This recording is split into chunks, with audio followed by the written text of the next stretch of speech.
Olá! Hoje a gente vai mergulhar fundo numa carta de quase 2000 anos, mas que trata de questões que são super atuais e bem pessoais. Pensa só, o apóstolo Paulo recebeu uma carta de uma igreja bem complicada, lá em Corinto, e a resposta que ele deu acabou mudando para sempre o jeito que o cristianismo encara casamento, sexo e até o nosso propósito de vida. Então, vamos juntos entender como ele resolveu esse dilema todo? Uau! Essa frase é bem forte, né? Mas calma, não foi o Paulo quem disse isso. Na verdade, essa era uma espécie de slogan de um grupo dentro da igreja de Corinto. Vendo a cultura ao redor, uma parte da igreja começou a defender que a abstinência total era o único jeito de ser santo. E foi essa declaração que provocou a resposta super detalhada de Paulo, e é por aí que a nossa análise começa. Bom, para a gente entender o conselho do Paulo, primeiro a gente precisa dar uma olhada na cidade. Corinto, lá no primeiro século, era um verdadeiro caldeirão fervente de culturas, de religiões e, falando abertamente, de muita imoralidade. Isso criava um cabo de guerra espiritual gigante para os novos cristãos. A palavra-chave aqui é porneia. E olha, não era só um deslize aqui ou ali. Não, não. Era uma imoralidade sexual que estava em todo lugar, fazia parte do DNA da cidade. Esse era o mundo em que a igreja estava tentando sobreviver. E claro, um ambiente assim acaba gerando uma reação, bem, extrema. E aqui está o conflito. De um lado, essa libertinagem toda da cidade, do outro, um movimento espiritual que reagia a isso e via todo e qualquer contato sexual como algo impuro. A igreja estava literalmente se partindo ao meio por causa dessas duas forças opostas. Mas aí vem o Paulo, e em vez de escolher um lado, ele faz algo simplesmente genial. Ele joga na mesa um princípio radical, totalmente novo, que redefine a base dos relacionamentos e do casamento, mudando completamente o foco da briga. Agora, isso aqui é de explodir a cabeça para a época. Na cultura greco-romana, era simples. O corpo da esposa era a propriedade do marido. Ponto. Mas aí chega Paulo e simplesmente pulveriza essa ideia. Ele estabelece uma mutualidade chocante. O corpo dela pertence a ele e o corpo dele pertence a ela. É uma via de mão dupla. Os dois têm direitos e, mais importante, deveres um com o outro.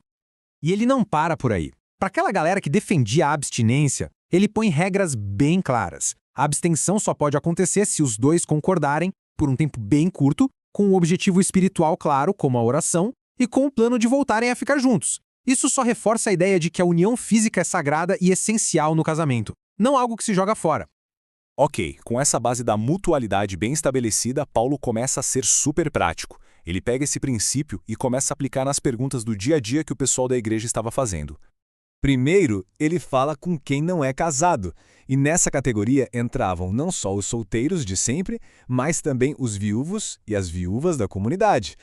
O conselho dele aqui é muito realista, sabe? Ele basicamente diz, olha, o celibato é um dom válido, mas se você não tem esse dom, se a paixão está queimando, então o caminho certo é o casamento. É uma proteção divina contra a porneia e o jeito certo de viver a sexualidade. Em seguida, Paulo se vira para os casais onde os dois são cristãos. E aqui o tom muda. Ele faz questão de dizer que o que vem a seguir não é só um conselho dele, mas um mandamento do próprio Senhor. A mensagem é direta e reta. Para dois cristãos, o casamento é para sempre. Se uma tragédia como a separação acontece, só existem duas opções que honram esse pacto.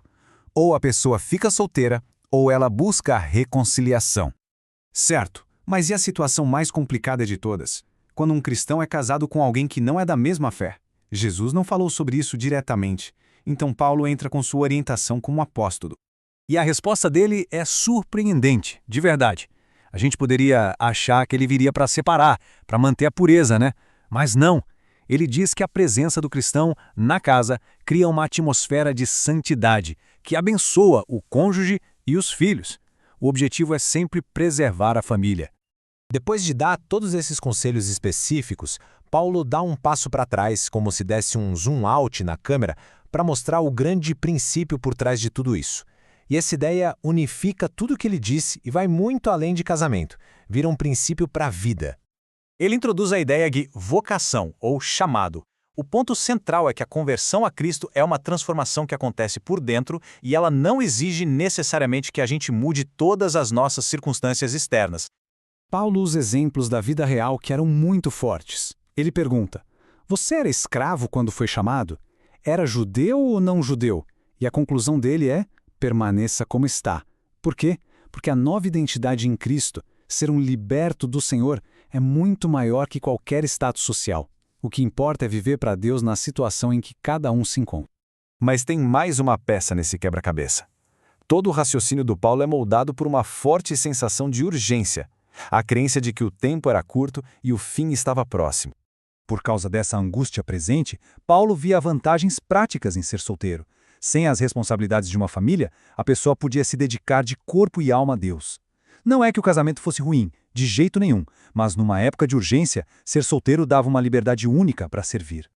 E então como é que tudo isso se encaixa? Bom, Paulo pega aqueles dois extremos que estavam dividindo a igreja em Corinto e resolve a parada de um jeito que ninguém esperava.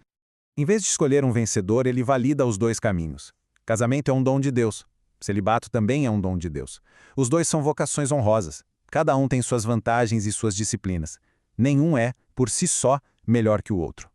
O grande objetivo de Paulo era acabar com essa briga que dividia todo mundo. Ele se recusou a dizer que um caminho era santo e o outro mundano. Ao fazer isso, ele desarmou o grupo radical e restaurou a unidade, mostrando que a santidade pode ser vivida em qualquer estado de vida. Então, a grande conclusão dessa análise é que Paulo não diminui o casamento nem bota o celibato num pedestal. Pelo contrário, ele apresenta os dois como caminhos paralelos, igualmente válidos, de devoção a Deus. Cada um é um dom específico, para pessoas diferentes. Isso tudo nos deixa com uma pergunta para a gente refletir. Se a verdadeira transformação espiritual acontece por dentro, não importa o que está acontecendo do lado de fora, de que forma essa ideia de viver o nosso chamado exatamente onde a gente está agora pode transformar o jeito que a gente encara o nosso trabalho, os nossos relacionamentos e os desafios de todo dia?